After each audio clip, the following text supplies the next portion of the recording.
자, 이제 밥을 먹었으니까 기운을 내고 648쪽에 지금 손실보상 성립되기 위한 요건, 마지막 요건이, 자, 우리 헌법 23조 3항에 국민의 재산 침해와 보상은 법률로 정하게 돼 있단 말이야, 그지? 그럼 법률에 이제 공익 목적 사업 하느라고 국민의 재산에 사회적 제약 범위를 넘는 특별한 희생을 발생시킨다면 법률에 보상 규정을 정해놓고 그에 따라 보상이 돼야 되는데, 그지? 근데 문제는 국민의 재산을 침해하도록만 법률에서 정해놓고 보상해야 하는 것에 대한 규정을 안 둔 경우들이 간혹 있단 말이야.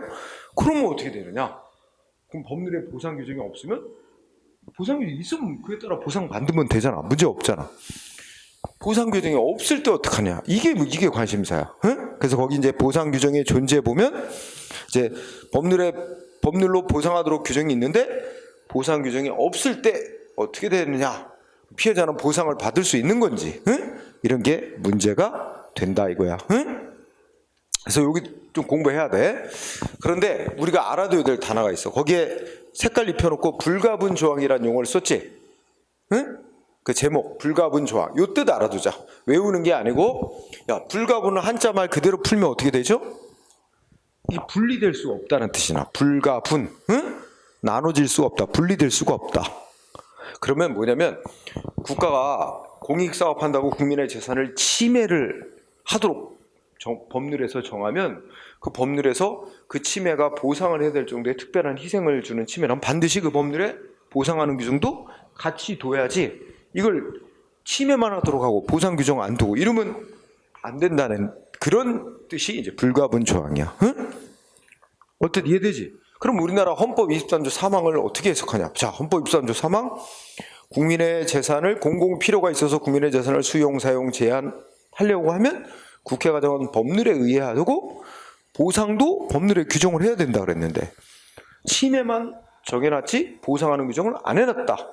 그러면 이건 헌법에 어긋난 거냐? 그러니까 우리나라 헌법이 침해하는 거와 보상하는 걸 같은 법률에서 규정을 해놔야 한다는 의무를 선언한 거로 그런 뜻의 헌법 규정으로 이해할 거냐? 응? 이게 관심사란 말이야. 그러면 여러분들이 이제 오른쪽에 학설이 소개돼. 근데 이 학설도 지금 나와. 학설은 보통 잘 안 나오지만, 그래서 먼저 쉬운 얘기로 먼저 뭐 공부하냐면 세 번째 설, 위헌무효설이라고 있지. 응? 요거는 이제 부제목으로 입법자에 대한 직접 효력서 이렇게 되는데, 위헌무효설 잘 봐. 제목을 보면 무슨 말인지 알겠어. 야, 우리나라 헌법은 23조 3항에서 국민의 재산을 침해하는 거와 침해할 때는 그 법률에서 보상하는 규정도 같이 둬야 한다는 의무를 입법자에게, 법률 제정하는 의무를 국회에게 부여하고 있는 거다. 그렇게 해석하면 어떻게 돼? 그러면 입법자인 국회가 재산 침해만 하도록 정해놨지 보상하는 규정을 안 정해놨다면 그 법률은 헌법에 위반되는 법률이다. 위헌이다. 응? 그래서 그 법률은 헌법에 위반되는 법률이니까 무효라고 봐야 되고, 그럼 그 법률은 무효인데 공익사업 시행하는 자가 그 법률을 집행해서 국민의 재산을 침해했다면 그 침해는 또 위법한 침해가 되는 거다. 그 위법한 침해니까 피해자는 뭐 해야 된다? 돈으로 손해배상 청구해서 배상으로 해결해야 된다. 이런 주장을 하는 견해야. 자, 위헌무효설.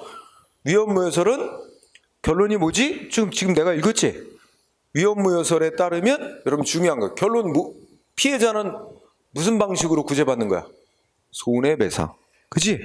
응? 쭉 읽어나가면, 응? 손실보상이 아니라 뭐라고? 응? 마지막 다섯째 줄 끝에 손실보상이 아니라 손해배상을 통해 구제받아야 된다. 응? 그 논리는 위법한 침해라고 보니까. 왜 위법한 침해로 봐? 보상 규정 없는 법률은 위헌무효이고, 그죠? 그 법률을 집행해서 침해를 했다면 위법한 침해로 보는 게 맞다. 그러면 적법한 침해라고 할 때 보상이지, 그지? 위법한 침해니까 보상이 아니라 배상, 손해배상. 그리고 피해자는 손해배상을 청구해서 구제받을 수 있다. 이렇게 결론에 도달하는 게 위헌무효설이야. 응? 그리고 오른쪽에 보면 위헌모의소는 뭐야? 그 전제가 뭐죠? 우리나라 헌법 23조 3항은 재산 침해와 보상을 같은 법률에서 규정해라 하고 의무 조항이다. 응? 그러니까 불가분 조항에 해당하는 규정이다. 응? 헌법 조항. 불가분 조항으로 해석하는 거죠? 이런 견해가 있는가 하면, 자, 첫 번째 견해는 굳이 안 봐도 돼. 입법 방침설, 이거는 오늘날 별로 아무도 지지 않아요. 그러니까 거의 안 하고. 두 번째 견해, 직접 효력설이라고 요거 보자. 직접 효력설은 헌법에서 국민의 재산을 침해하면, 침해하는 법률을 만들면 그 피해자한테 보상하는 규정을 같이 둬야 한다. 의무를 써놨다고 하지는 않아. 그러니까 불가분 조항으로 보지는 않고, 법률에서 재산 침해만 하도록 규정하고 보상하는 규정이 없어도 국민은 23조 헌법 23조 3항에 의해서 보상받을 권리가 헌법에 이제 선언돼 있으니까 보상받을 수 있대. 헌법에 의해서. 그러니까 법률에 보상하는 규정이 없어도 피해자는 헌법에 의해서 보상 청구해서 받을 수 있대. 응? 자, 두 번째 견해인 직접 효력설은 결론이 뭐야? 피해자는 보상받을 수 있대. 보상. 응? 손실보상 청구해서 받을 수 있대. 근데 보상받는 근거는 법률에는 보상하도록 하는 규정이 없대. 없지만 뭐에 의해서? 그것도 알아도 헌법 23조 3항. 헌법에 의해서 보상을 받을 수 있으니 그런 방법으로 해결하면 된다. 응? 이 견해는 침해만 하도록 법률에 정해놓고 보상하는 규정을 안 뒀어도 그 법률을 헌법에 위반되는 거 보지 않아. 그러니까 오른쪽에 보면 우리 그 헌법 규정은 침해와 보상을 같은 법률에서 같이 둬라 하는 불가분 조항으로 보지 않는 전제에 서 있는 거지. 그지? 응? 그랬더니 이제 이번에 세 번째 해설. 세 번째 설은 간접 효력설이라고도 하지. 이거는 이렇게 얘기해. 야, 이 직접 효력설을 비판하는 거야. 야, 헌법은 단지 침해 및 보상은 법률로 정해라 했고, 그 구체적인 그 보상의 방법, 보상하는 절차 이런 걸 법률로 정해놔야 그에 따라 피해자가 이제 구체적으로 보상받을 수 있는 거지. 그냥 헌법은 국민은 그러니까 국가는 보상해야 되고 피해자는 보상을 받을 수 있다라는 선언만 갖고 보상을 받을 수 있는 건 아니다. 법률에 구체적인 보상의 방법, 절차 이런 게 정해져 있어야 보상을 받을 수 있는 거 아니냐. 그러니까 헌법 규정만 갖고 보상을 받을 수 있다고 주장하는 그 위에 두 번째 직접 효력설은 논리적으로 안 맞다. 이렇게 비판하면서 이제 여러 가지를 끌어들여서 보상을 하는 방식으로 해결했네요. 그러면 이런 주장을 하는 거야. 우선 첫째, 뭐 근거로 삼아? 우리나라 헌법은 사유재산권 보장하고 있다. 헌법 재산권 보장 조항. 응? 두 번째, 그런데 사유재산권을 보장하고 있는데 예를 들어서 공원을 만드느라고 A 땅을 수용한다. 강제로 박탈한다. 그런데 이 공원 만들 때 법률에서 공원을 만들 때는 개인 땅을 강제로 박탈하고 여기에서 또 뭐야? 이 보상을 하도록 침해하고 보상하도록 다 규정이 있어. 응? 그러면 이 A는 보상받는데 문제가 없는데, 근데 또 다른 법률에서 이번에는 뭐 예를 들어서 이건 예를 들니까 도로를 만들기 위해서 B의 국민 땅을 수용을 하는데 땅을 수용을 할 수 있도록 하고 이거는 규정을 뒀는데 보상하는 규정을 안 해놨어. 응? 그러면 여기 이쪽 법률에서는 공원 만드는데 국민의 땅을 수용하면 보상하도록 규정이 있어가지고 이 A라는 사람은 보상을 받을 수 있는 반면 거의 유사한 경우잖아. 응? 유사한 경우인데 여기는 땅만 뺏을 수 있도록 말이지 보상 규정 없어서 이때는 보상이 될 수 없다고 한다면 이거는 평등 원칙에 어긋나는 거다. 응? 그러니까 헌법 11조에는 평등 원칙이 또 선언돼 있으니 뭐 유사한 경우 거의 같은 경우는 같게 취급이 돼야 되지 않냐. 응? 그러면 이제 평등 원칙에 또 어긋나니까 이쪽 법률에는 보상 규정을 안 두면 그러면 결국은 이쪽 사람도 보상을 해주는 쪽으로 해야 평등 원칙에 맞다. 그러면 어떻게 보상할 거냐? 유사한 경우니까 이쪽 법률에 보상하는 규정이 있으면 이 규정을 유사한 경우니까 여기도 이제 유추 적용해서 여기도 보상하는 쪽으로 해결하는 거예요. 이렇게 그러니까 법률에 구체적인 보상 규정이 있는 걸 유추 적용해서 보상으로 해결하는 게 맞다 이렇게 주장하는 거야. 그래서 그러면 이거 정리하는 게 저 간접 효력설은 피해자는 어떻게 구제받을 수 있다는 거야? 손실 보상 받을 수 있대. 그지? 손실 보상. 근데 보상 받을 수 있는 근거는 헌법조문 헌법 23조 3항 그 자체가 아니야? 헌법의 재산권 보장 조항 23조 1항 그다음에 헌법 11조의 평등원칙 선언한 조항 그걸 바탕으로 깔고 그 다음에 다른 법률에 유사한 법률에 보상하도록 한 규정 그 법률의 규정 이걸 유추 적용해서 보상받을 수 있다. 이렇게 해서 그런 식으로 해결해야 된다고 주장하는 견해. 근데 이 견해도 오른쪽에 뭐야? 헌법이 반드시 침해하는 재산 침해하는 법률을 제정하면 반드시 보상 규정도 같이 돼야 될 의무 조항, 즉 불가분 조항으로 보지 않는 전제에 서 있어. 왜냐면 이쪽 법률에 보상하는 규정 안 됐다 그래서 이 법률 자체를 위헌 무효로 보지는 않는 입장이니까, 그지? 예, 그런 걸 다 같이 겸해둬야 돼. 응?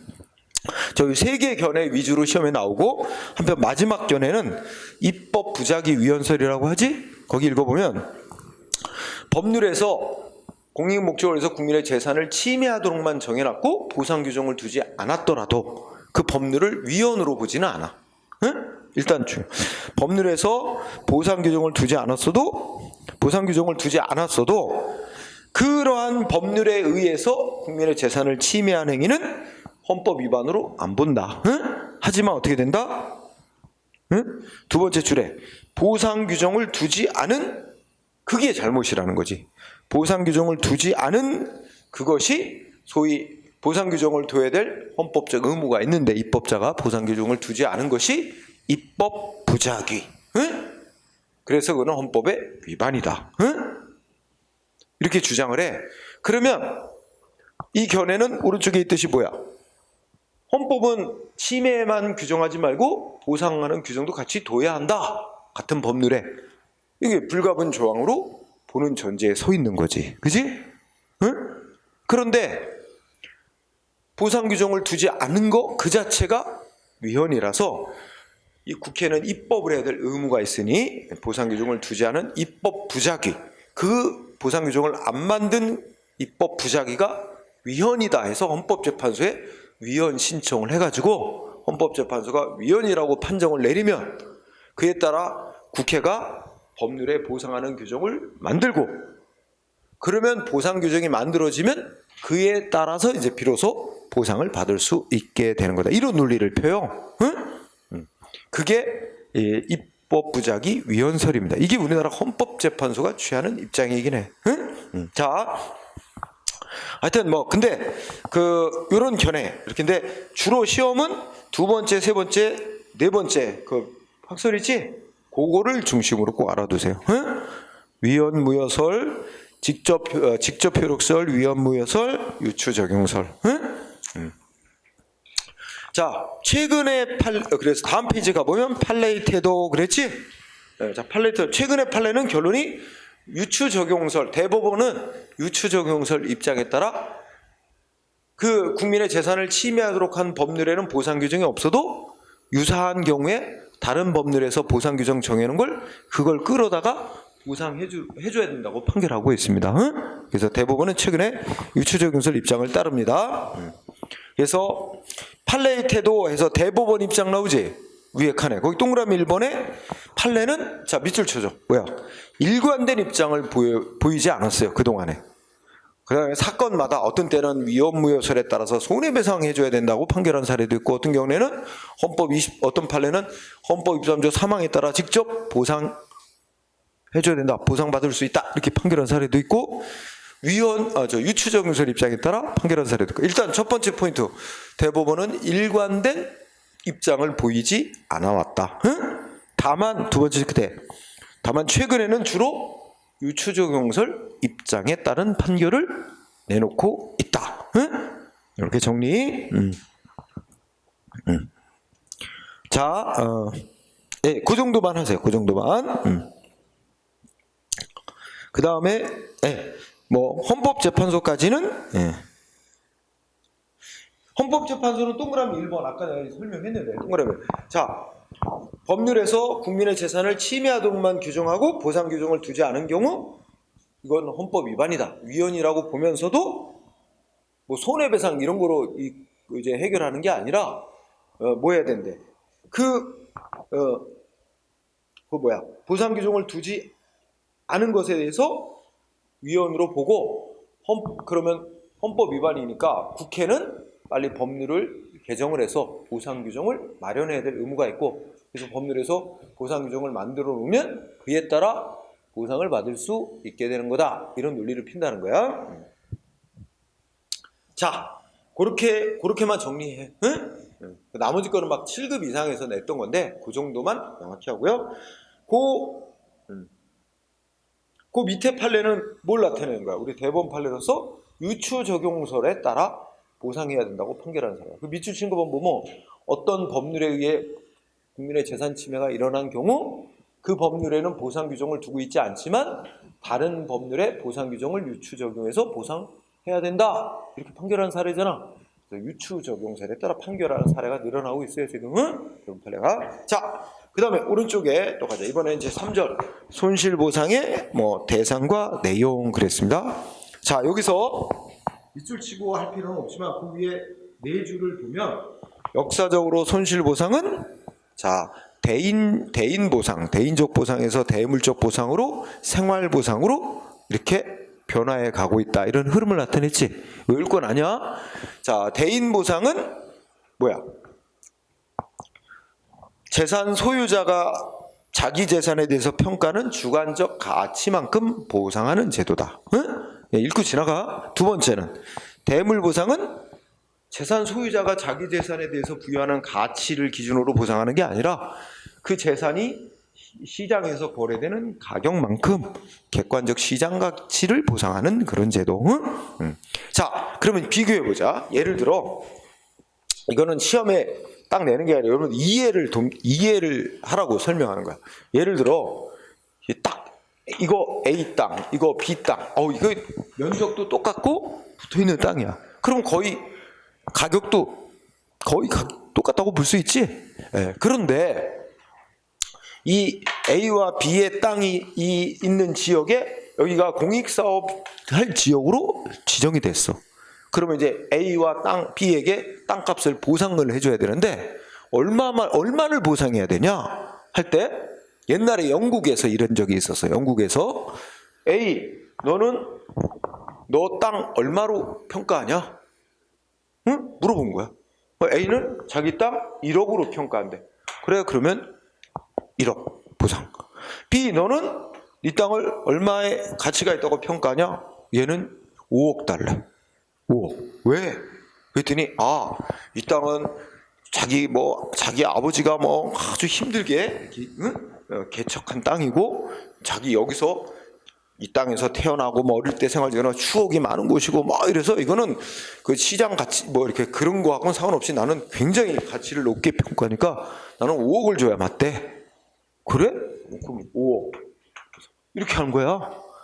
재산 소유자가 자기 재산에 부여하는 가치만큼 보상을 해주는 거야. 어때? 모든 이 피해자들이 다 만족해. 충분한 보상이 돼. 만족해. 그치? 근데 무슨 문제가 예상이 돼? 응? 다 엄청 자기 재산에 대해서는 이런저런 예를 들어서 이만한 가치가 있다. 그래서 그만큼 보상이 있다. 엄청 부를 거 아니야. 이러면 보상비가 너무 많이 들어서 공익사업을 할 수가 없어. 그래서 연구에서 처음에 이렇게 하는 게 모두에게 만족한 보상이 된다 해서 시작을 했다가 금방 놀래가지고 야, 이거 안 되겠다. 금방 폐지. 응? 그게 주관적, 이게 대인적 보상이야. 사람이 재산 소유한 사람이 자기 재산에 부여하는 가치만큼 보상하는 거. 아무래도 문제가 많겠지. 그래서 금방 제도로 바꿨어. 이제는 뭐야? A나 B나 자기 재산에 대해서 얼마의 가치를 부여하든 그 무시. 다 뭐야? 이 땅 거래되는 토지 시장에서 얼마에 거래되고 있나 따지는 거야. 그럼 예를 들어서 토지 시장에서 A나 B의 땅이 다 5천만 원에 거래되고 있다. 이 정도의 땅은. 그럼 다 5천만 원씩만 배상해 주는 거야. 이게 바로 객관적으로 시장에서 거래되는 재산 가치만큼 그걸 기준으로 해서 보상하는 걸 대물보상이라 그래.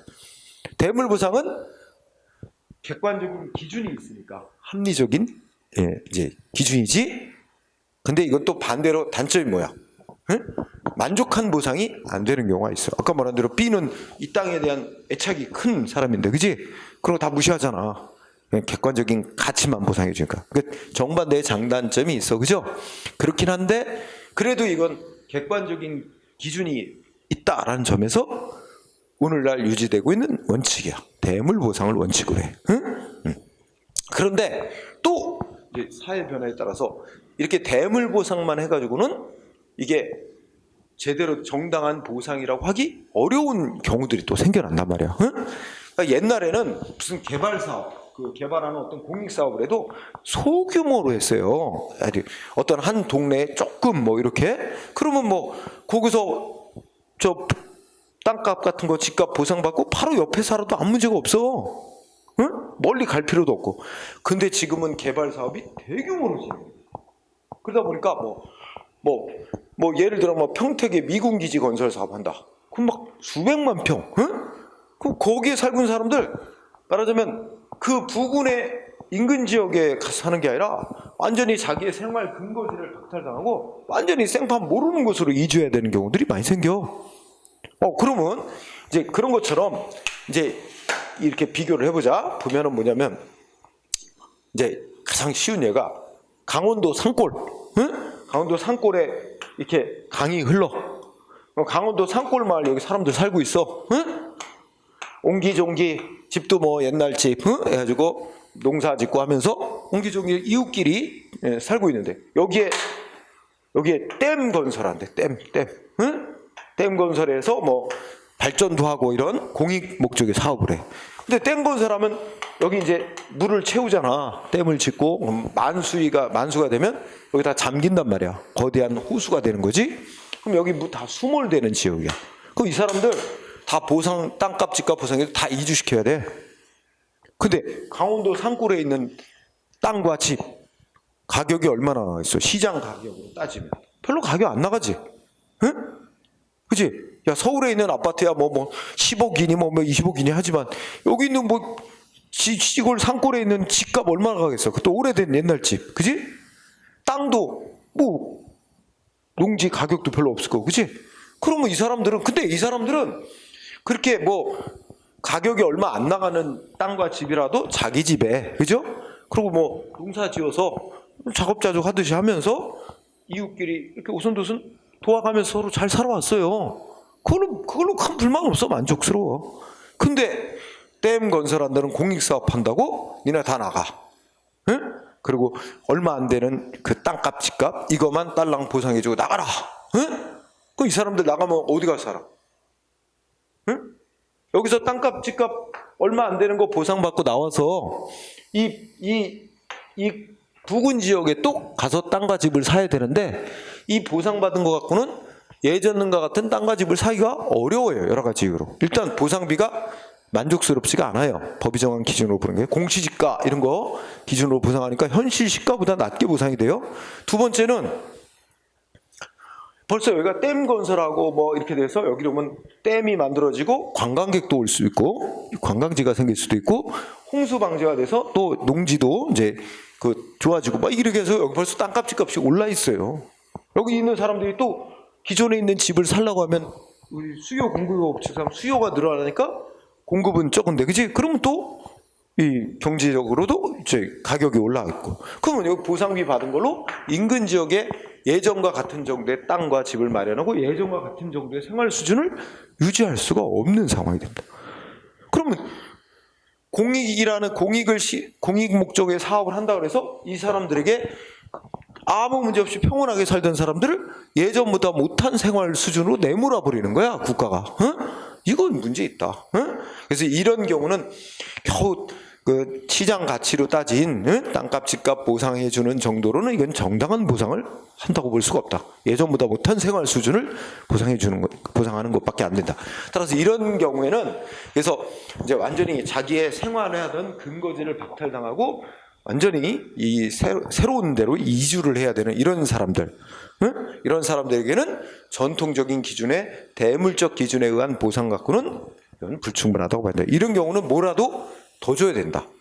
그러니까 여기서 살 때 누리던 어떤 생활 수준을 딴 데 이주해서도 그만큼의 생활 수준을 누릴 수 있을 정도로 뭔가 추가적인 뭔가 보상이 이루어져야 된다. 이런 생각이 생겨난 거예요. 그런 기준으로 보상하는 걸 생활보상이라고 부릅니다. 그래서 지금 이런 생활보상에 따른 보상이 일부 이제 행해지고 있어요. 그래서 현재는 대물보상 원칙 플러스 예외적으로 이제 생활보상을 추가로 하고 있습니다. 그런 얘기가 거기 4줄 써 있는 거야. 응?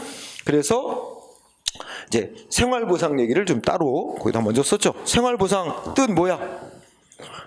읽어보면 쭉 읽어보자. 댐 건설, 공업단지 조성 등 대규모 공익사업이 시행되고, 자, 그 밑줄 쳐서 생활 근거지 상실하게 되는 사람들. 응? 우리가 사람이 살면서 어떻게 되지?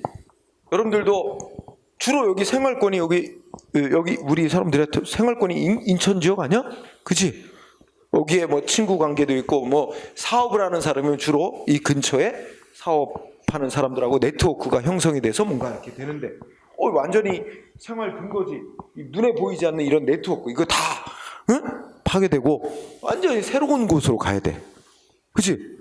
이것도 문제란 말이야. 그치? 그래서 생활 근거지 상실하게 되는 자들, 이게 키워드. 이런 자들에 대해서는 원래의 기준인 대물적 기준에 의한 대물적 보상 기준에 의한 보상만으로는 이건 불충분하다라는 인식이 생겨나면서, 그래서 동그라미 2번의 키워드 뭐야? 이 공익사업에서 국민의 재산 침해 있기 전과 같은 정도의 생활 수준으로 회복시키는 거. 자, 밑줄. 침해가 있기 이전과 같은 생활 수준 상태를 회복시켜주는 정도의 보상. 이걸 생활보상이라고 합니다. 자, 그 다음에 뭐야? 이거는 동그라미 3번 두째 줄. 원상 회복적 성격 및 사회복지국가 원리에 기초한 생존권적 기본권을 보장하는 성격. 그러니까 이게 우리 헌법에 보면 국가는 국민의 인간다운 생활을 보장해야 된다. 뭐 이런 게 있어요. 국가의 의무로. 근데 이거 국가 공익사업 한다고 하면서 원래 살던 수준보다 더 그 이하의 생활을 강요하는 건 헌법의 사회복지국가 원리에 안 맞다는 거지. 그런 시각이야. 그래서 원래 살던 수준의 생활 수준을 이주해서도 누릴 수 있을 정도로 그렇게 보상해 주는 걸 의미한다. 밑에 나가면 법적 근거는 헌법 34조 1항입니다. 자, 그리고 동그라미 2번 법률이나 법령에서도 일부 이렇게 생활보상적인 규정들을 두고 있습니다. 이렇게 넘어가세요. 그래서 예를 들자면 뭐가 있다는 거야? 두 번째 줄에 보면 읽어보자 그냥. 이주 대책. 쉽게 말해 이주 대책은 이 사람들이 이주할 곳에 땅 마련해주고 집 지어주고 상하수도 다 놔주고 이런 겁니다. 이주 대책, 이주 정착금, 이농비, 이업비, 그 다음에 주거용 건물의 최저 보상액, 세입자에 대한 주거 이전비, 뭐 이런 것들이 이제 법에 규정이 돼 있어요. 이런 게 생활보상적인 조치들이에요. 법들이 있다는 거죠. 그렇게. 자, 거기 법이 하나 소개되어 있는데 그 밑에 긴 이름의 법이 있지. 공익사업을 위한 토지 등의 취득 및 보상에 관한 법률, 약칭 공익사업법 또는 토지보상법 그렇게도 부르는데 거기에 이주대책에 대해서 규정이 있습니다. 자, 읽어보자. 사업 시행자는, 그죠? 문장이죠. 사업 시행자는 공익사업을 시행함으로 인하여 살고 있던 주거용 건축물을 제공하고 이주를 해야 되는 자들에 대해서 어떻게 된대? 밑줄 쳐주세요. 셋째 줄 끝에 뭐 할래? 이주 대책을 수립 실시하거나 이주 정착금을 지급해야 된다. 그지? 간단히 줄이면 이주 대책을 수립해서 땅과 집을 또 상하수도 다 해주고 이렇게 옮겨서 살 수 있도록 해 주거나, 그러면 또 거기로 이주 대책을 하지 않는다면 최소한 딴 데로 옮겨서 예전 같은 그 수준의 생활을 할 수 있도록 이주 정착금을 줘야 된다. 의무사항으로 해놨어. 이거 사업 시행자에게 의무로 정해놨다고. 그거 알자는 거야. 의무로 정해놨다는 걸 알자는 거야. 이주 대책을 수립하든가. 그러니까 원래 이제 이주를 원하는 자들이 이주 대책이라는 게 10집 이상이 어디에 같이 모여 살고 싶어요. 예전처럼 이렇게 요구를 하면 거기다가 땅 마련하고, 공짜로 집 줘주는 건 아니야. 땅값, 집값은 원가만 받아. 그리고 이제 땅 확보하고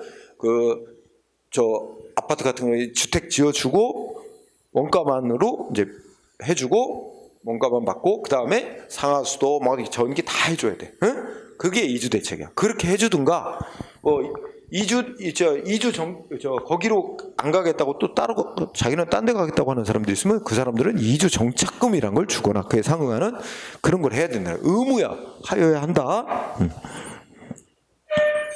그래서 그 2항이 이주 대책 실시하는 내용에는 상하수도 이런 거 다 해주고 해야 된다는 게 들어있지. 읽고 지나가고, 그 다음에 그 마지막 줄에 가면 이주 대책을 실시하는데, 이주 대책 실시하는데 들어가는 비용은 누가 부담한대? 사업 시행자가 부담하는 겁니다. 비용은 사업 시행자가 하는 거예요. 사업 시행자가 부담한다.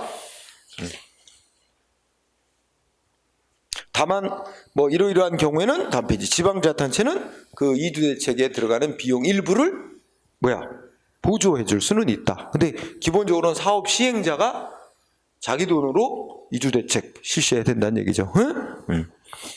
그리고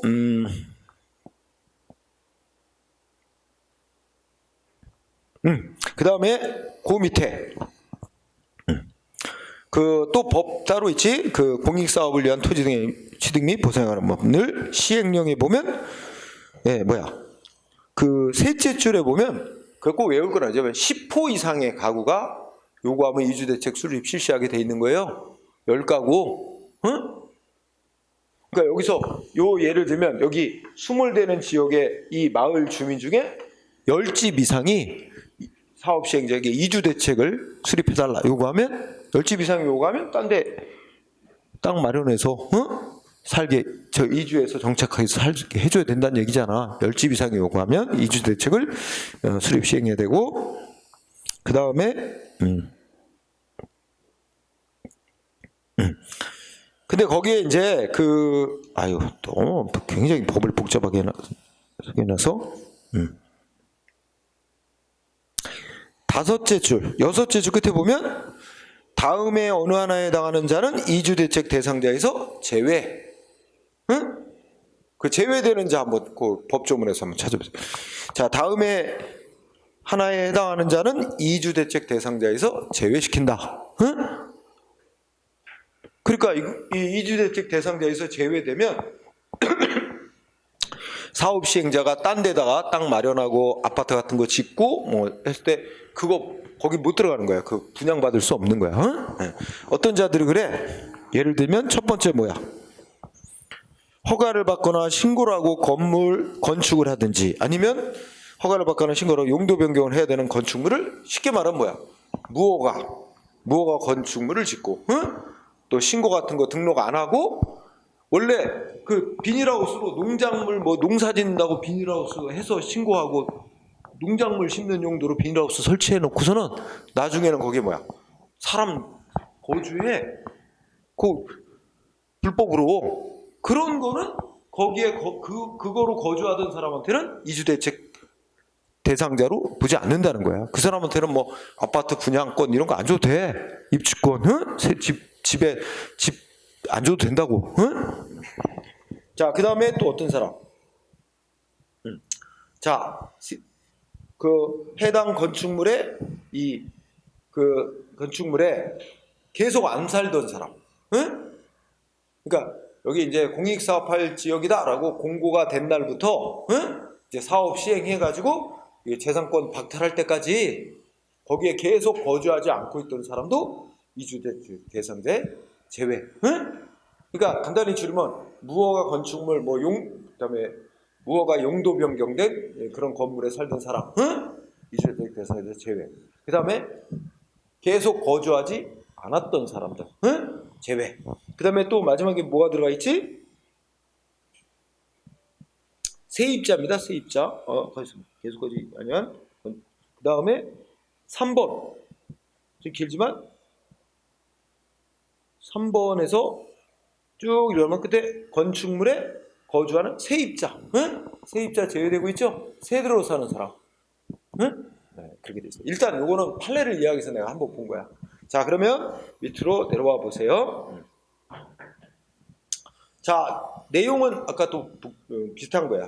생활보상의 내용으로 광의설에 의하면, 협의설에 의하면 이렇게 됐는데, 거기 동그라미 1번 보면 제목이 뭐 있지? 주거의 총체가치 보상, 이런 제목을 달았지? 동그라미 1번. 이거는 어떤 관점이냐면, 자, 우리가 아까 잠깐 공부했던 대물적인 보상 기준에 의하면 어떻게 되는 거지? 그냥 땅값, 재산 하나하나, 땅값, 그다음에 집이라는 재산 하나, 건물값, 그다음에 돼지 키우고 있던 축사였으면 축사, 이거 값, 이런 식으로 재산 하나하나 가치 평가해서 그거 보상해 주는 거야. 근데 이런 관점이 아니라 이거를 하나의 그 물건인 재산 하나하나를 가치 평가해서 보상하는 게 아니라 하나의 이 사람이 거기서 생활하던 주거라는 종합적인 시각에서 그래서 이 주거로서의 어떤 총체적 가치를 보상한다, 이런 그런 관점이야. 그래서 그냥 재산인 물건 하나하나 같이 따지는 게 아니라 하나의 총체적인 생활 환경이었다, 이런 관점에서 그런 거에 들어가는 게, 예를 들면 세입자에 대해서 아까 주거 이전비, 주거 대책비 그런 거 있었지? 그런 거 있고, 영세 토지, 주거용 건물의 최저 가격. 예를 들면 건물이 진짜 오래되고 낡고 쓰러져가는 건물이야. 집이. 그러면 시장 가격대로 하면 100만 원도 안 나가는 그런 집이라고 가정하자. 하지만 집은 다 최저 1,000만 원 이상으로 보상한다. 이래갖고 최저 얼마 이상으로 보상하는 거야. 실제 시장 가격으로 때문에 100만 원밖에 안 나가는 집이라 하더라도, 그지? 그래서 주거용 건물을 최저 가격 이상으로 보상하는 제도, 이런 것들이 있습니다. 그리고 동그라미 2번은 이제 생활 재건 조치라 해서 여기서 강제로 이주를 해야 되니까 딴 데 이주해서도 원래 누리던 생활 수준을 누릴 수 있게끔 해주는 여러 가지 조치들. 그래서 아까 이주 대책을 수립 시행한다든지 이주 정착금을 지급한다든지 이사비 같은 거 주거 이전비를 지급한다든지, 그 다음에 인용비, 여비. 그리고 또 예를 들어 두 번째 줄에 보면 딴 데로 이주해서 여기 농사만 짓던 사람인데 딴 데로 이주하면 농사를 안 질라 그래. 그러면 직업 훈련을 시켜주고 고용을 알선해주고, 이런 것도 다 예전 수준의 생활 수준을 유지시켜주기 위한 그런 조치들, 이런 것들이 생활 보상 조치야. 그러니까 이제 이런 걸 물어본 적이 있어.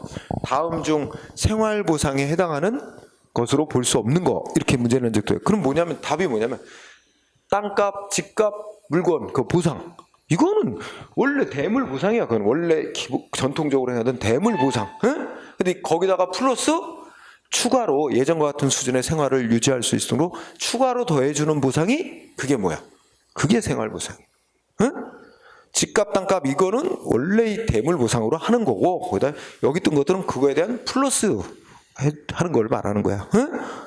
자, 그렇다면 오른쪽에 가서 시험에 나오는 중요한 판례들이 있습니다. 이주 대책과 관련해서 1번 판례 아주 중요합니다. 어쩌고 저쩌고 한 다음에 밑줄 친 데 봐요. 자, 공익사업이 시행됨으로 인해 이주할 수밖에 없는 이주자들에 대해서 종전의 생활 상태를 원상으로 회복시키면서 동시에 인간다운 생활을 보장하기 위한 생활보상의 일환으로 국가의 적극적인 정책적 배려에 의해서 마련된 그런 제도가 뭐란 얘기야? 이주대책이라는 거다. 이거 시험에 자주 나와. 이주대책이라는 조치의 성격은 뭐래? 생활보상 조치의 하나라는 거냐. 생활보상의 일환이라 그랬지? 응? 이주대책이라는 조치는 생활보상의 일환으로 국가의 적극적인 정책적 배려에 의해서 마련된 제도다. 응? 그리고 2번을 보면 우리 아까 법 읽었어 아까. 응? 법에 뭐였어? 공익사업 시행자는 그지? 그 이주할 자들이 10가구 이상이 신청을 하면 다른 데다가 집단적으로 이주해서 살 수 있도록 기본 시설, 생활시설 땅 마련하고 집 지어주고 어? 기본적인 생활시설 해야 된다 그랬지? 응? 의무상으로 해놨다 그랬지? 그거 말하는 거야. 의무적으로 하도록 돼 있으니까 이거는 사업 시행자가 재량으로 막 하고 안 하고 이럴 수 없는 거고 또 그러는 거야. 그래서 강행법규라는 말을 하고 있어요. 그래서 첫째 줄 사업 시행자에게 10가구 이상 요구하면 이주대책을 반드시 수립 실시하도록 의무를 정하고 있는 법 규정은 응? 셋째 줄 끝에 강행법규다. 응? 강행법규라는 게 반드시 따르게 되어 있는 규범이라는 거지. 응? 그러니까 중간에 두째 줄 보면 사업 시행자하고 그 이주할 자들하고 뭐 협상을 한다든지 해서 안 하기로 한다든지 이렇게 마음대로 할 수 있는 게 아니래. 10가구 이상이 요구하면 반드시 해야 될 의무사항이란 거예요. 응? 강행법규예요. 응? 의무사항이다.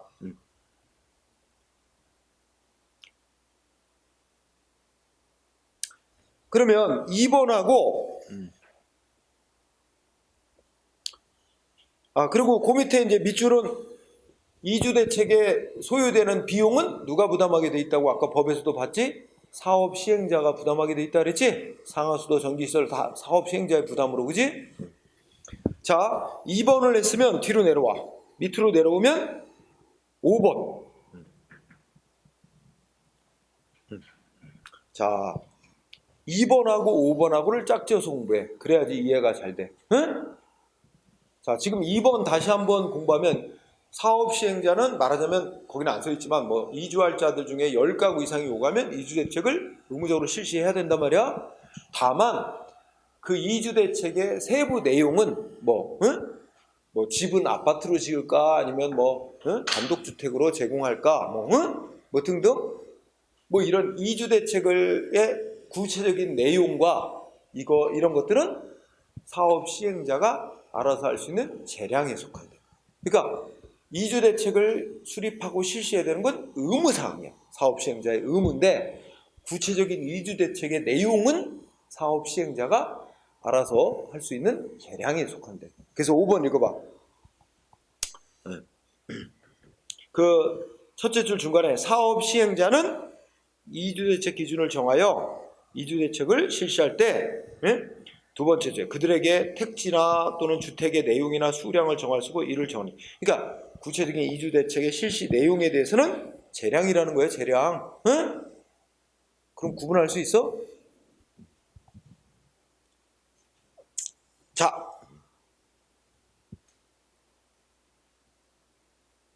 그래서 그게 재량이라는 거 그거만 잘 보면 되고 그 다음에 그 중간에 있는 거 3번 4번 이 판례 3번도 매우 중요합니다. 자 3번 판례의 핵심 단어는 3번은 헌법재판소네요. 대법원이 아니라 자 그래서 이주대책은 헌법재판소가 보기에 이주대책은 우리 아까 읽었던 헌법 23조 3항이 정하고 있는 그 재산권 보상 그런 정당한 보상에 포함되는 게 아니라 생활보상 차원에서 국가가 정책적 배려에 의해서 별도로 마련한 보상제도라는 게 핵심입니다. 그래서 그 문장 그대로 이주대책은 헌법 23조 3항에 규정된 정당한 보상에 포함되는 그런 보상제도가 아니라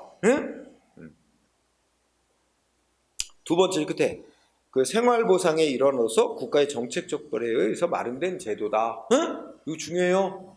헌법재판소는 이주대책이라는 조치는 헌법 23조 3항에 의한 보상이 아니라는 거야. 그건 별도로 마련된 정책적 차원에서 별도로 마련된 보상제도다. 중요하고 그리고 거기에 또 하나 논점이 다섯째 줄. 자, 이주대책의 대상자에서 누구 제외시키고 있지? 아까 법 규정 보니까 세입자. 그지? 그게 중요한 거예요. 법에서 이주대책 대상자에서 세입자를 제외시켜놨는데 세입자들이 반발한 거지. 그지? 우리 세대로 사는 사람들도 집주인만 이주대책 대상자로 이제 포함을 시켜서 뭐 아파트 이제 원가만으로 지어서 분양해주고 한단 말이야. 그 세입자도 우리도 공익사업 때문에 다른 쪽으로 원치 않는데 이주를 하는 거 아니냐. 그럼 우리도 그 이주할 곳에 아파트 분양권 같은 거라든지 이런 거 달라. 응? 왜 우리는 제외시켰냐? 이게 문제 삼은 거야. 그랬더니 뭐야? 입법자가 법을 제정하면서 이주대책 대상자에서 세입자는 제외시켜 놓고 있는 거, 이거 세입자의 재산권 침해 아니다.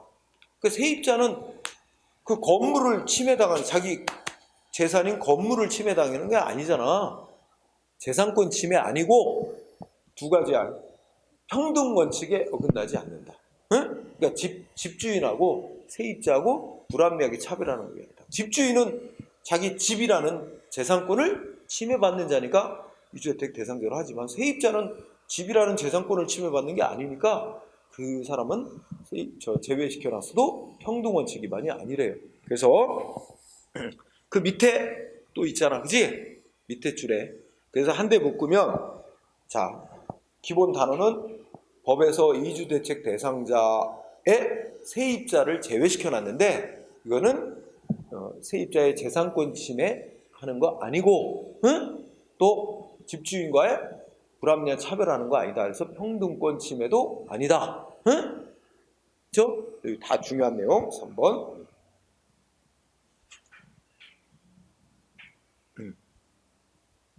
자,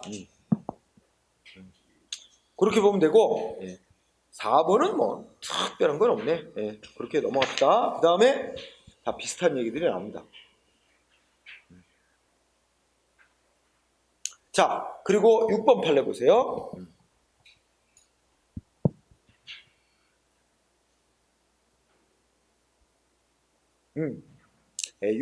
6번은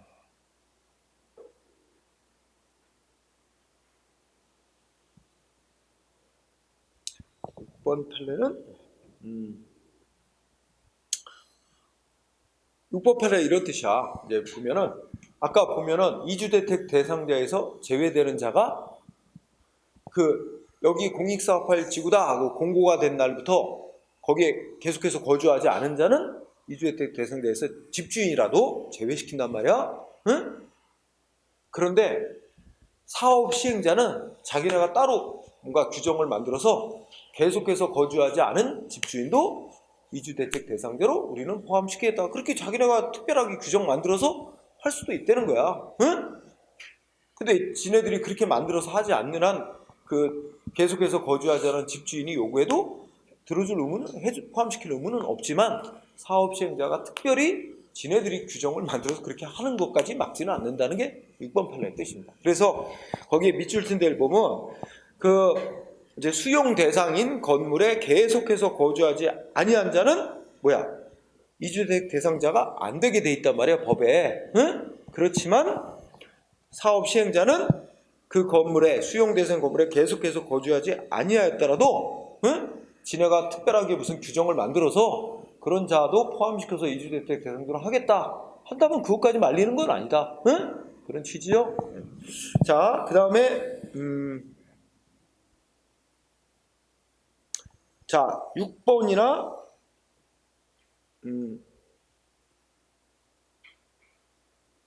6번하고 8번하고 9번하고는 공통점으로 한번 묶어보세요.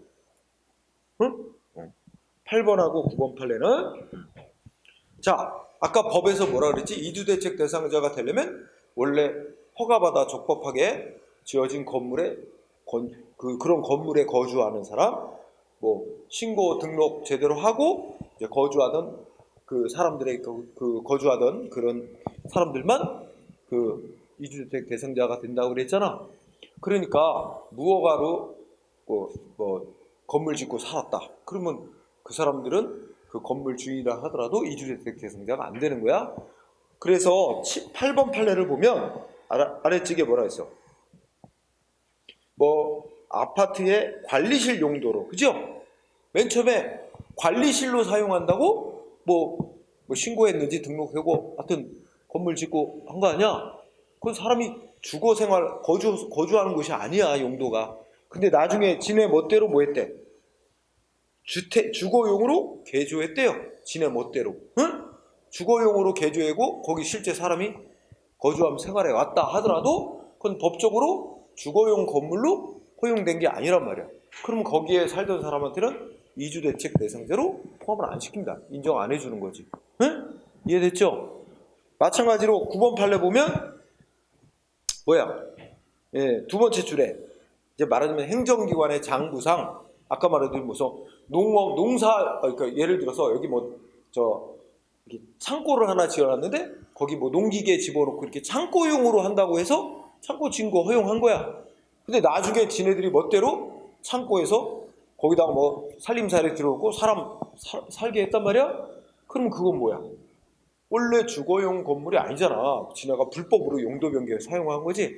그러면 그 건물에 살던 자는 이주대책 대상자가 될 수가 없다는 뜻이죠. 그러니까 취지상 8번하고 9번하고 다 같은 얘기를 하는 거예요. 그렇죠? 응? 이해됐을 것 같아. 그 다음에 10번.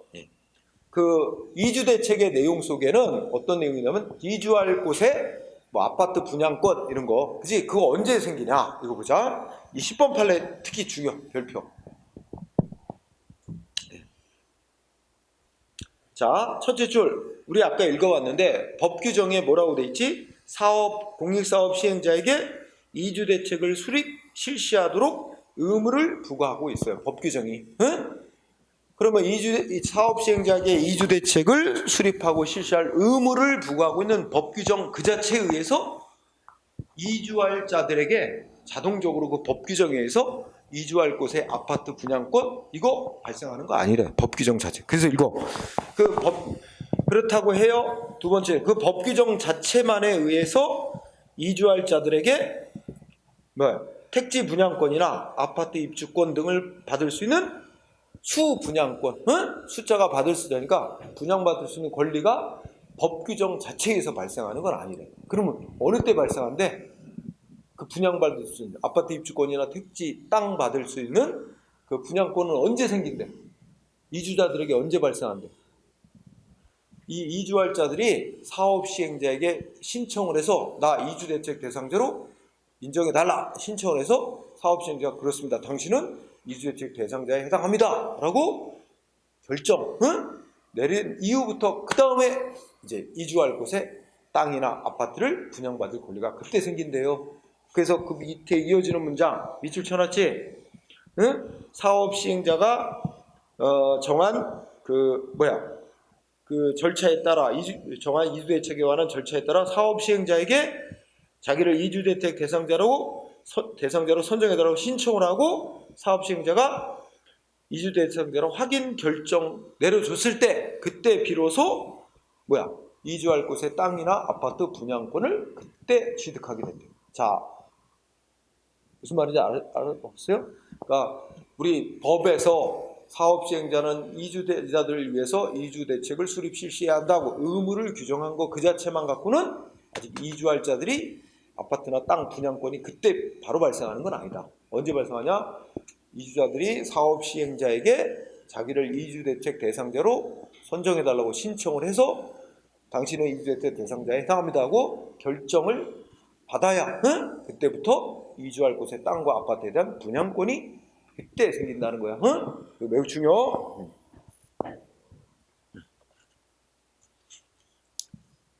그리고 이제 이거 10번 판례 되게 길게 써놨지? 그리고 다시 한번 500 그 오른쪽 페이지 또 가면 뭐가 나왔나 보자. 그 위에서 밑줄 보면 이러면 이 분양권, 그지? 이제 분양권을 받게 됐어. 이주할 곳의 땅과 아파트의 분양권은 뭐래? 이주자가 이주대책을 수립 실시하는 사업 시행자로부터 이주대책 대상자로 확인 결정을 받아야 발생하는 거라 그랬지. 그런 분양권은 뭐야?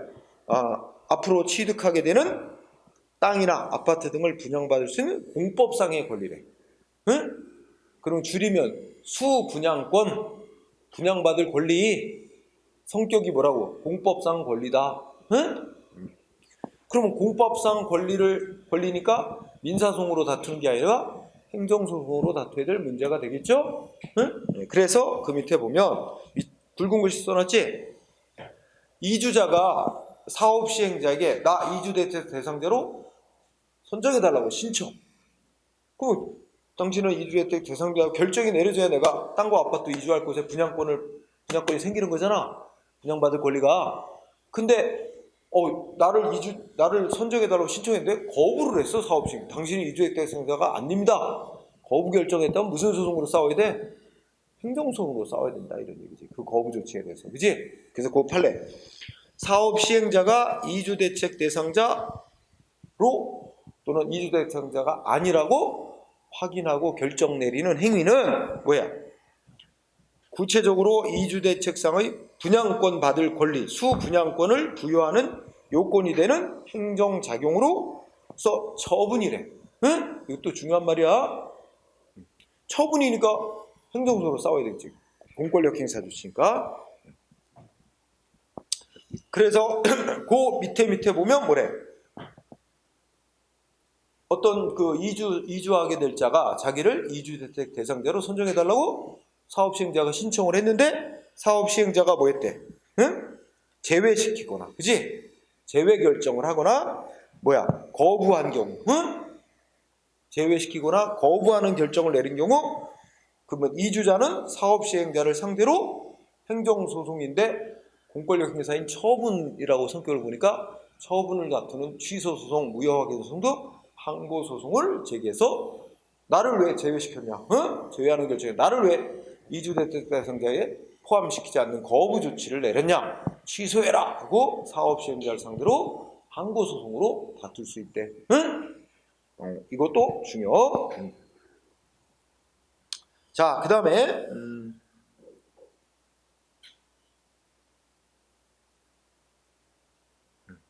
자, 11번은 아까 한 얘기하고 똑같아. 아까 왼쪽에 6번 판례하고 일맥상통하는 건데 아까 법은 이주대책 대상자 제외시키는 자 이렇게 해놨잖아. 그치? 그런데 이 사업시행자는 법에서는 이주대책 대상자로 안 해놓은 자들도 알아서 자기네가 사업시행자 측에서 이주대책 대상자로 포함시키겠다. 아까 그렇지 그 주거용 건물에 여기 공익사업한다고 공고한 날부터 계속 거주를 한 사람만 이주대책 대상자가 되게 돼 있는데 계속 거주하지 않은 사람도 스스로 사업시행자가 이주대책 대상자로 포함시켜서 이주대책으로 실시할 수 있다는 내용입니다. 응? 그것까지 막는 건 아니다. 응? 지네들이 알아서 특별하게 그러니까 최소한 누구 법에서 이주대책 대상자로 하도록 돼 있는 사람을 제외시키는 건 안 되지만 이 법이 이주대책 대상자로 포함을 안 시켜놓은 자도 그 추가로 지네가 포함시켜서 하는 거는까지는 말리질 않는다는 거지. 그지? 그게 11번의 뜻입니다. 응? 그래서 11번의 위의 문장은 뭐야? 법이 이주대책 대상자에 정해놓은 자를 제외시키면 안 돼. 멋대로 사업시행자가. 그죠? 그렇지만 마지막 밑에 두 줄 가면 법에서 정한 이주대책 대상자를 포함하여 법이 정하지 않은 이해관계인에게도 이주대책 대상자로 포함시켜서 이주대책하는 거 실시하는 거 그거 막지는 않는다는 거죠. 이해됐어요? 자, 그 정도 보고 그 다음에 또 판례 주거 이전비 쉽게 얘기하면 이사비라고 생각해요. 그지? 이것도 공익사업 때문에 추가로 발생하는 비용 아니야? 괜히 이사 가야 되잖아. 주거 이전비. 주거 이전비도 어떤 성격이래? 1번. 응? 주거 이전비 셋째 줄 읽어보니까 공익사업 시행지구 내에 거주하고 있던 세입자들의 조기 이주를 장려하여 사업 추진을 원활히 하게 하려는 정책적인 목적과 주거 이전으로 인해 특별히 어려움을 겪게 될 세입자들을 대상으로 하는 사회보장적 차원에서 지급하는 돈의 성격을 갖는데 사회보장적 차원에서 지급하는 돈. 응? 그래서 아까 공부했던 거 밑에서 두 번째 줄, 주거용 건축물의 세입자의 주거 이전 및 보상 촉구는 공법상 권리다. 그러면 이 주거 이전 및 보상 받기 위해서 청구하는 소송은 당사자 소송으로 청구해야 된다. 이렇게 이어진 거잖아 아까. 여기 나오고 연결됐고. 자, 그 다음에 또 다음 페이지 가면 생활대책이라고 이제 마지막 논점이 나서 생활대책, 그지? 이 생활대책이라는 말은 원래 법에서 사용하고 있지는 않은데 이게 이제 그냥 일반적으로 주거용 건물에 거주하던 자들에 대해서 이주하면 이주자들에 대해서 이제 하는 걸 이주대책 그렇게 부르잖아. 그건 법에서 사용하는 용어야. 근데 이제 장사하는 사람들 있잖아. 영업하는 사람들, 상가 운영하던 그 장사하고 있는 사람들 공익사업 때문에 딴 데로 이전해야 돼. 그럴 경우에 딴 데 가서 또 상가 이런 거 또 대체 상가를 만들어주고 거기서 예전과 같은 수준의 영업을 할 수 있도록 이렇게 보상해 주는 걸 여기 뭐 생활대책이라고 또 부르고 있어요. 그 법에서 사용하고 있는 용어는 아니고 거기 이제 현장 실무에서 또 이론적으로 뭐 얘기하는 건데 판례가 그걸 이제 생활대책에 대해서 언급해서 그래 읽어보자. 생활대책 해놓고 생활대책이란 이러이러한 것인데 이렇게 설명을 합니다.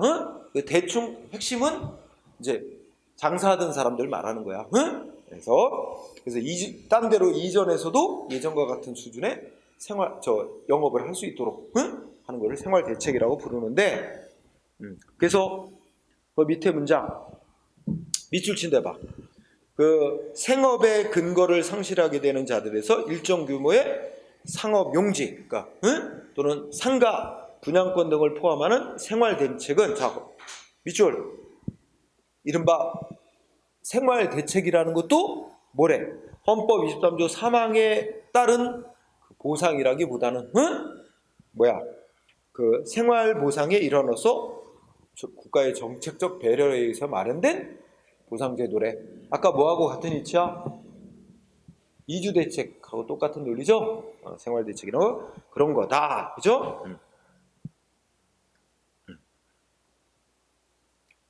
그 다음에 그 밑에 줄 법에 의해서 공익사업 시행으로 인하여 농업 등을 계속할 수 없게 되어 이주하는 동안 이주하는 농민 등에 대한 생활대책을 수립 실시하도록 의무를 정하고 있지 않다는 것만은 재산권 침해라고 할 수는 없다. 그러니까 이 생활대책은 대상자들이 누구야? 장사하던 사람들, 영업하던 사람들이지 이 농민은 이 대상자는 아니라는 거지.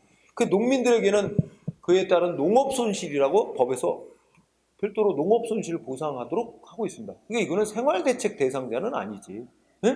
그런 뜻입니다. 어쨌든 이게 1번 판례 거기 아까 읽었던 그 헌법 23조 3항이 정한 보상에 포함되는 건 아니고 별도의 보상제도다.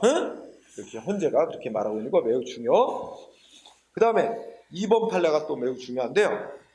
말은 좀 길지만 그러면 아까 어떤 이치였나 생각해보자. 아까 이주대책인데 어떤 이제 주거용 건물에 거주하던 자가 나 공익사업 때는 내 건물 다 뺏기고 딴 데로 이주해야 되는데 나 이주할 곳에 땅과 집 분양권 달라. 즉 나를 이주대책 대상자로 선정해달라 하고 신청을 했는데 사업시행자가 제외시키거나 거부하면 그 조치는 공권력 행사로서의 처분이라고 봐야 되고 거부당한 사람은 취소등 같은 항고소송으로 싸울 수 있다 그러잖아. 사업시행자를 상대로. 논리 똑같은 거야. 그러면 이 공익사업 시행하기 전에 여기서 상가 운영하던 자가 공익사업 시행 때문에 딴 데로 이전을 해야 되는데 그지? 자기한테 그 생활대책 대상자로 선정해달라 신청했는데 거부당했다. 그죠? 그럼 역시 이거 사업시행자를 상대로 행정소송으로 싸울 수 있다. 이 얘기입니다. 똑같은 얘기가. 그래서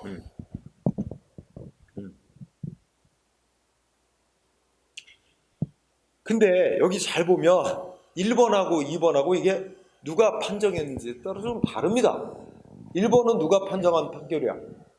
헌재. 헌법재판소는 생활대책은 헌법 23조 3항이 정하는 그런 정당한 보상 거기에 포함되는 제도는 아니다. 그건 정책적 배려에서 따로 마련된 생활보상이라는 성격을 갖는 거다. 응? 별도의 제도라 했지. 그런데 3번 판례 보니까 2번 판례 보니까 2번은 대법원이에요. 근데 대법원 뭐라 그랬어? 응? 그 밑줄 친 거에 둘째 줄. 생활대책이라는 것도 역시 뭐에 해당된대? 응? 생활대책 역시 어쩌저쩌 하더니 헌법 23조 사망에 따른 정당한 보상에 포함되는 거래. 어이씨, 대법원과 헌재가 서로 다른 견해를 보이고 있는 거야. 그죠? 대법원은 헌법 23조 사망에 따른 보상제도래, 생활대책이라는 것도. 그지? 그런데 1번에 의하면 헌법재판소는 생활대책이란 건 헌법 23조 사망과는 별도의 따로 정책적 배려에 의해서 말했는데 별도의 보상제도래. 아이씨, 이거 구분해서 외워야 된다. 응? 짜증나.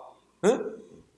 자, 그러면서 그 생활대책, 그러니까 사업 시행자가 정한 생활대책 대상자 선정 기준에 해당하는 자는 사업 시행자에게 나 생활대책 대상자로 선정해달라고 신청할 수 있고, 응? 신청할 수 있고, 그 사업 시행자가 제외시키거나 거부했다면 행정소송이나 항고소송으로 다툴 수 있다. 응? 아까 이주대책 얘기하고 동일한 논리를 핍니다. 자, 그렇게 보면 되고요.